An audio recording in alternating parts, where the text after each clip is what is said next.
What is the scariest story you know that is 100% true?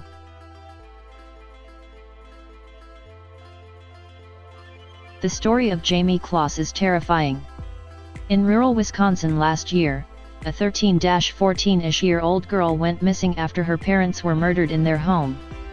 Police arrived within 4 minutes or so, but she is just gone. Of course, speculation is that she was kidnapped, or that she was in on it, or dead, or whatever. Nobody knows because she has completely vanished. 88 days later, in the dead of a northern Wisconsin winter, she runs out into the street to a woman walking her dog. She had been held captive about 40 minutes from her home. All of that is scary enough, but here's the terrifying part. She had never had any contact with the guy that murdered her family and abducted her. One day he was driving to a new job, at which he only lasted a day, and saw her get on the school bus. At that moment he decided that he was going to take her. There was no warning. No grooming. There was absolutely nothing that she or her family could have done to avoid everything. A creepy young man saw her from 100 away and decided that he would murder her family and take her for himself. I lived alone with my dogs in a brownstone in a gated community in uptown Dallas. I worked a few miles away but came home every day for lunch to let my dogs out. After living there for about a year I started smelling men's cologne really strong in my entryway and up my stairs. I figured it was my neighbor next door and didn't think anything of it. Then one day I found a dollar bill folded lengthwise on top of my purse.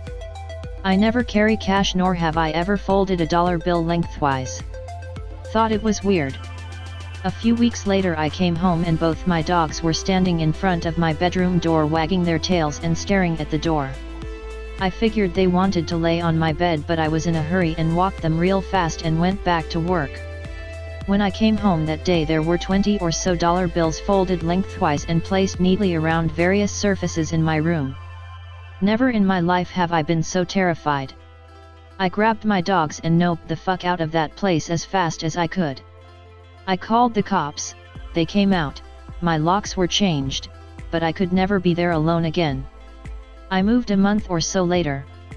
When I moved, I found dollar bills taped to the back of pictures on my walls, under furniture, and random places. I never figured out who or why or even how. I think the scariest thing of all is knowing that day when I was home, whoever had been going into my house was waiting quietly in my room, folding dollar bills, and my little dogs knew it. When I was about 13 I was an adventure explorer wannabe. I used to pack a tent and survival gear to go camping up the hill about 4 miles from my house, elevated 1,200 feet. I set up my tent in this small field almost entirely surrounded by woods. I made my beans, went to sleep.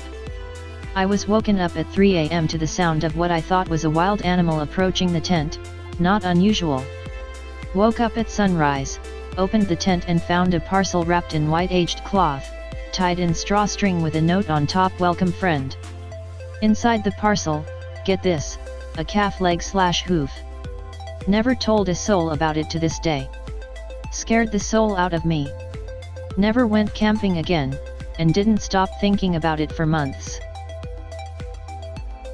This was probably a story on the news, but my dad's coworkers came across materials to make a bomb in someone's luggage at the airport he works at. It turns out there was a suicidal IT student that wasn't planning on hurting anyone. He just wanted to assemble the bomb when he got to his destination and then try to kill himself. I heard that he's doing better now, but it's still pretty scary. I was probably 11 or 12.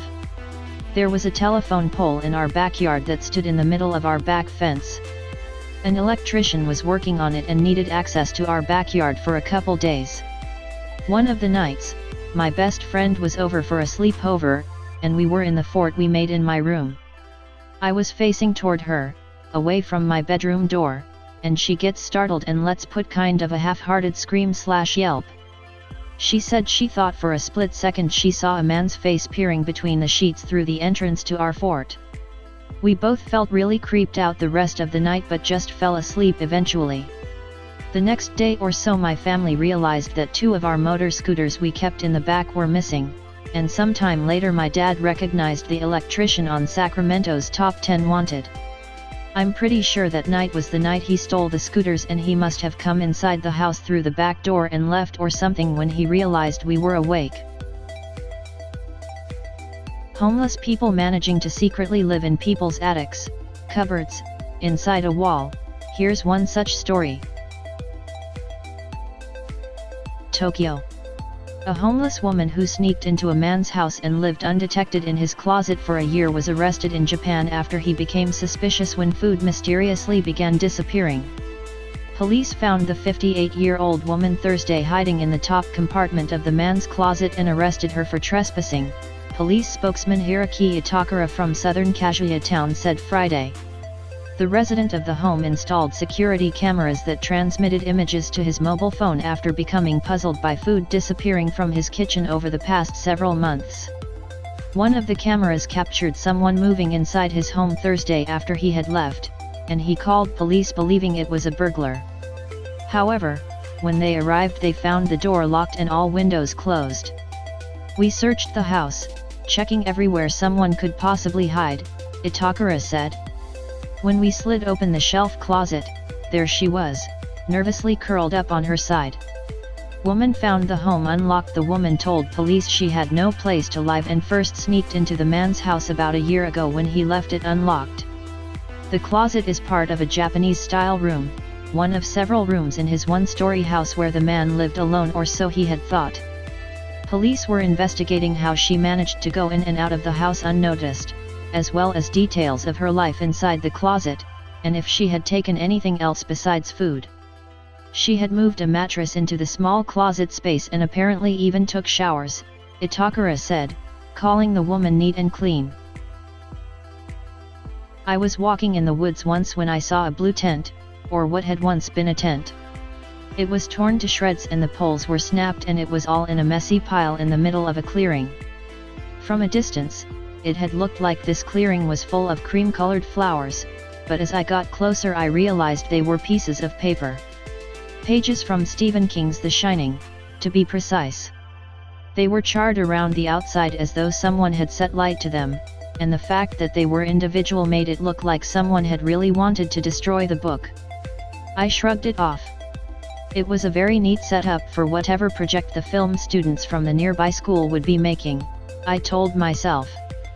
Very well done, guys, very creepy." It made the news shortly afterwards that a man from the next town over who had been missing for a long time had finally turned up. Dead. In his blue tent in the woods. I don't know if he was still in there when I walked past. I don't want to know. Former co-worker of my brother put mercury, the metal, into his milkshake when no one was looking to try to kill him. He was caught, but apparently there was no motive other than it was something he wanted to do. No animosity or jealousy towards my brother. I thought I had a dream of riding my bike in Las Vegas when I was 5 or 6. In the dream an old man walked up to me, cut my arm and knocked me off my bike, and I woke up at home. I had stitches on my arm and my parents later told me I was riding my bike and crashed, but deep down I'm 100% sure that that man really had cut me and thrown off my bike. I wasn't sure till I was 13 to 14 when my neighbor asked me if I remembered the time when he found me bleeding next to my bike.